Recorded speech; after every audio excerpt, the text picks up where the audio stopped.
इस बजट में अगर मिडिल क्लास का ख्याल रखा गया है, सैलरीड क्लास का ख्याल रखा गया है, तो बिहार का भी विशेष ख्याल रखा गया है। भाई चुनाव जो होने हैं तो बिहार को क्या कुछ मिला है, आइए आपको यह भी दिखाते हैं। इस बजट में वित्त मंत्री की पिटारे से बिहार के लिए क्या कुछ निकला है। पहले पूरक बजट में भी बिहार के लिए विशेष सौगात थी, लेकिन अब देखिए कि क्या कुछ निकला है।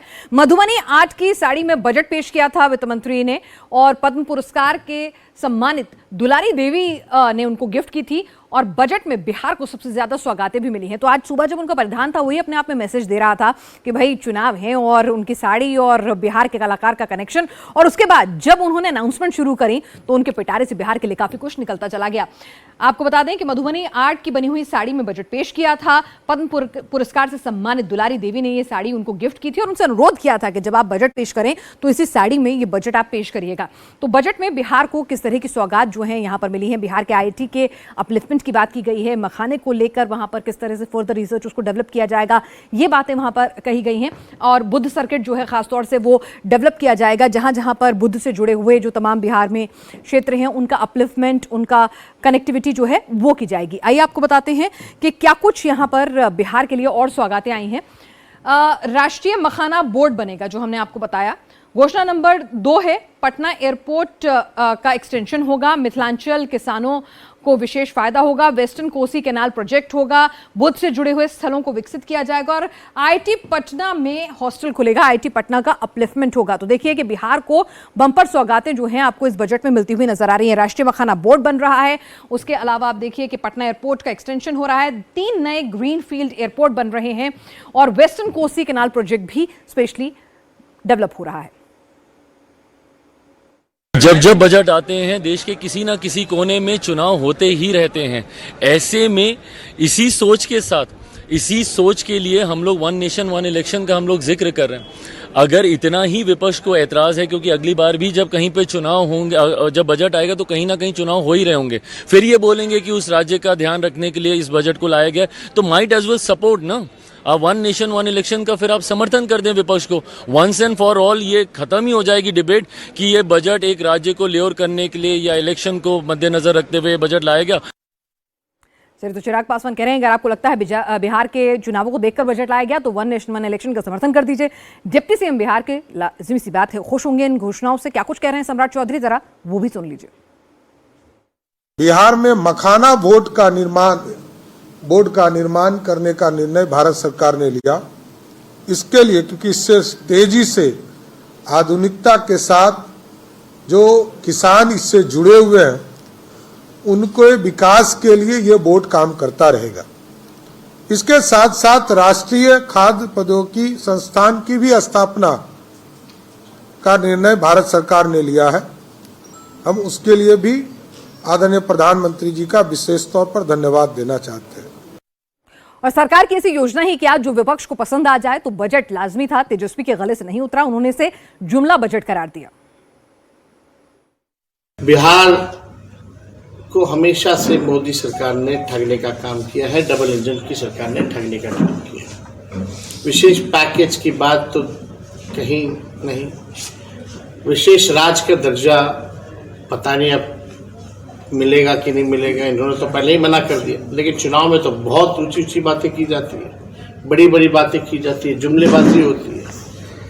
जो आज का बजट है, बिहार के साथ कहीं ना कहीं से खिलवाड़ किया जा रहा है, सौतेला व्यवहार किया जा रहा है।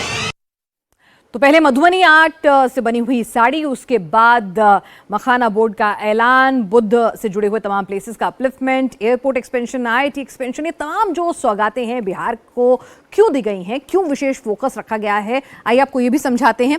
पिछली बार मामूली अंतर से चूका था महागठबंधन, तो इस बार कोई रिस्क नहीं लेना चाहते हैं और नीतीश के नेतृत्व में चुनाव लड़ने जा रहा है एनडीए। तो इस साल के अंत में बिहार में चुनाव होने जा रहे हैं, तो वो नहीं चाहते हैं कि किसी भी तरह से बिहार को जो है वो निगलेक्ट किया जाए। बिहार के लिए और ज्यादा लोक लुभावन प्रोजेक्ट जो है उनका यहां पर ऐलान किया गया है। पिछली बार मामूली अंतर से महागठबंधन जो है वो सत्ता से पीछे रह गया था। तो ऐसे में इस साल के अंत में बिहार में जो चुनाव होने जा रहे हैं नीतीश के नेतृत्व में, तो उसमें कोशिश यही है कि किसी भी तरह की कोई एंटी इनकम्बेंसी जो है वो हावी ना हो पाए, मोदी का चेहरा हो, नीतीश का सुशासन हो और ये ढेर सारी योजनाएं हो जो डबल इंजन की सरकार को प्रमोट करती हुई नजर आए और पता चले बिहार के वासियों को कि देखिए आपका विशेष ख्याल जो है इस बार केंद्र सरकार ने रखा है बजट में।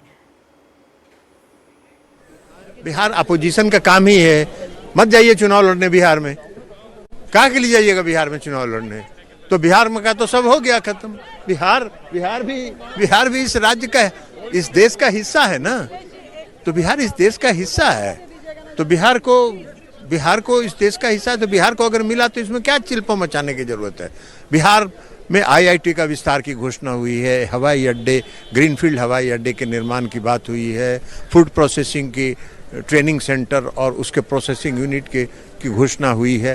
तो इससे किसानों को लाभ होगा। बिहार में भी किसान रहते हैं, बिहार में किसानों को अगर लाभ होगा, बिहार के नौजवानों को अगर लाभ होगा, तो इसमें इनको अगर आपत्ति है तो ये कहें कि हमको भारी आपत्ति है, बिहार के किसानों को क्यों लाभ दिया जा रहा है, बिहार के नौजवानों को क्यों लाभ दिया जा रहा है, ये बोले। तो इसलिए बिहार के हित में भी काम हुआ है और दूसरा देश के हित में भी काम हुआ, देश के हित में भी घोषणाएं हुई है। अब फीस के इंफ्रास्ट्रक्चर एक्सपोर्ट को बढ़ाने के लिए जो अंडमान निकोबार लक्षद्वीप में जो फिशिंग इंफ्रास्ट्रक्चर डेवलप करने की बात हुई है, एक एक्सक्लूसिव इकोनॉमिक जोन में और हाई सी फिशिंग की जो बात हुई है, इससे हमारा एक्सपोर्ट बढ़ेगा। और टीएमसी सांसद और बिहारी बाबू शत्रुघ्न सिन्हा ने बिहार को मिली इन सौगातों पर क्या कुछ कहा, जरा वो भी सुनिए। एक साथ साथ ये भी महसूस होता है कि चुनाव की घड़ी है, तो कहीं वही सोच कर तो चुनावी बजट पेश नहीं किया गया और खासकर बिहार को फोरफ्रंट में लेके। लेकिन जहां तक बिहार का सवाल है, जहां कोशी प्रोजेक्ट का हो या मिथिलांचल का सवाल हो या ग्रीनफील्ड एयरपोर्ट का सवाल हो या इतने और इंफ्रास्ट्रक्चर बढ़ाने की बात हो, तो अच्छा लगता है, बहुत अच्छा लगा है। लेकिन क्या इतना ही काफी है? क्या बिहार में उन्होंने पहले कितनी बड़ी बड़ी स्पेशल पैकेज की बात की थी, क्या हुआ उसका? इस बजट में भी उम्मीदें थी, क्या हुआ जो बोली लगाई थी बिहार की 50,000 करोड़ दूं? माननीय प्रधानमंत्री जी ने कहा था कि 1 लाख करोड़ दूं, 75,000 करोड़ दूं, 1.5 लाख करोड़ दूं।